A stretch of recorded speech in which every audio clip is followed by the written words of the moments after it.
Hi again, everybody, and welcome to NSS. This is the Reynolds Report, and I'm Dave Reynolds, and if I may start with a little bit of a World Cup rant right now, watching some of these World Cup players oversell their injuries is really starting to nauseate me. Why don't we just get Meryl Streep to come in and play World Cup soccer? Got an update for you now in the Colombia versus Ivory Coast game from yesterday. Final score was Cocaine 2, Blood Diamonds 1. It was probably one of the more entertaining matches of the World Cup so far. Colombia had a lively second half to beat the Ivory Coast 2-1 yesterday. It was the first time in Cup history that the Colombian national team won consecutive matches, and it puts them on the brink of qualifying for the knockout stage. Also of note, along with Spain being gone, England's loss to Uruguay yesterday virtually eliminates the Brits from further play. Little Italy is going to be rocking this afternoon as Italy takes on Costa Rica, Switzerland and France, and Honduras versus Ecuador.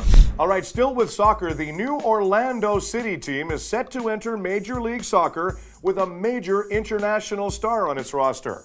Orlando City is set to sign Brazilian midfielder, and he uses only one name only, and what a name it is, Kaka, as his first designated player. Yes, he's only got one name, and it's Kaka. No word yet on when Doo-Doo and Poo-Poo will join the team. All right, the World Cup is about a week old, and you still have some questions as to what the hell is going on the field. Well, you know what? You're not alone.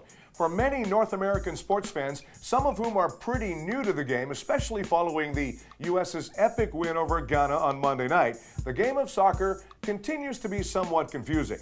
Although soccer doesn't have a lot of rules, it does differ greatly from other sports North Americans are used to watching every week. The answers to some of those things you may be wondering about are right here. For instance, why does the goalie wear a different color jersey?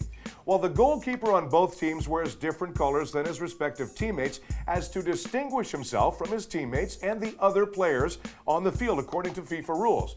This is especially crucial on set pieces, such as corner kicks, when players bunch up in the penalty box. He's also, by the way, the only player allowed to use his hands. How long does a game actually last? Well, the short answer is 90 minutes. The long answer, not so much.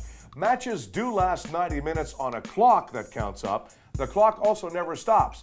Therefore, the referee keeps track of time that's wasted and tacks on a few minutes at the end of each half. These few minutes are known as injury time or stoppage time, and they usually last a few minutes, and they're displayed by an official located on the sidelines.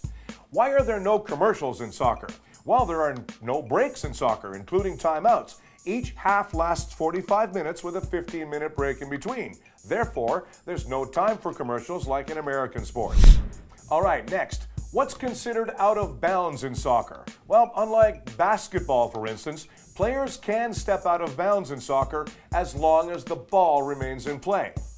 Now, why do they allow draws? Tie games are allowed in soccer. However, this only happens in the first round when teams play the round-robin portion of the tournament. In the knockout stage, games that end in a draw after 90 minutes go to extra time, which lasts 30 minutes regardless of anyone scores. If it's still tied, the game goes to a penalty shootout. Now you know. Okay, turning to entertainment news for just a second. Some sad news out of New York City. The world has lost one of the defining figures of the 20th century American pop scene. And most of us don't even know who he was or what his name is. Jerry Goffin has passed away at the age of 75. Mr. Goffin wrote dozens of hits from the 60s through the 70s with his then partner and wife, Carole King. Now, the Telegraph's pop writer Neil McCormick has paid tribute to the man behind some of the biggest songs of that era, including Aretha Franklin's Natural Woman and Little Eva's Locomotion. Quote, "We all know his songs whether we know it or not. They perfectly form gems of melody, syncopation, meaning, and emotion that keep bubbling up in popular culture, whatever the fashion. And that will be sung as long as there are people to sing them. Even if you do not agree, you will probably have heard at least a few of the songs. All in all, Jerry Goffin wrote or produced 59 top 40 hits. He was born a Brooklynite in 1939. He married Carole King in 1959 when he was 20 and she was 17, working from the high-pressure industrial pop hive of Manhattan's Brill Building as a writer and producer team that lasted even after they divorced in 1968. Rest in peace, Jerry Goffin. All right, the Millennium Falcon's betrayal of Han Solo apparently was worse than we all initially thought. Earlier this month, Harrison Ford was said to have broken his ankle when the door of his famous ship fell on his leg on the set of Star Wars Episode 7. Now, it turns out that the 71-year-old actor suffered an actual broken leg, which required more intense medical care, as has been reported by the BBC. Harrison's left leg was broken in the accident, his people confirmed. His surgery was successful, and he will begin rehab shortly. He's doing well and looks forward to returning to work. Disney has also confirmed that shooting on the massive J.J. Abrams film will remain on schedule as Ford recuperates, which is reported to be up to an 8-week stretch. He's 71, and he's had surgery. I'm no doctor or bone specialist here, but 8 weeks seems a bit optimistic to me. We'll keep you posted. All right, a quick reminder that the Frank D'Angelo Band will be performing July 17th at the Mod Club here in Toronto. Bonus, first 50 people through receive an autographed CD Blu-ray combo pack of the CD, Just Give Me One More Moment, and the theatrical release of the movie Real Gangsters. Hey, please follow me on Twitter at @TheDaveReynolds. We'll leave you today with a sequel to a show you probably weren't thinking about. Thanks for watching today. Catch you back here on Monday.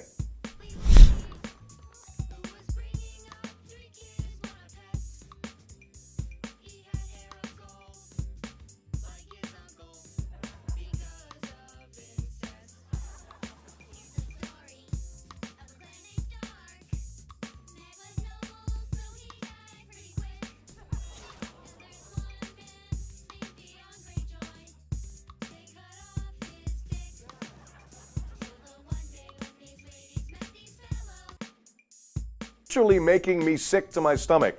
Why don't we just get Meryl Streep to come in here and play soccer so we could all worry about what our next line is going to be on the prompter? Fuck me.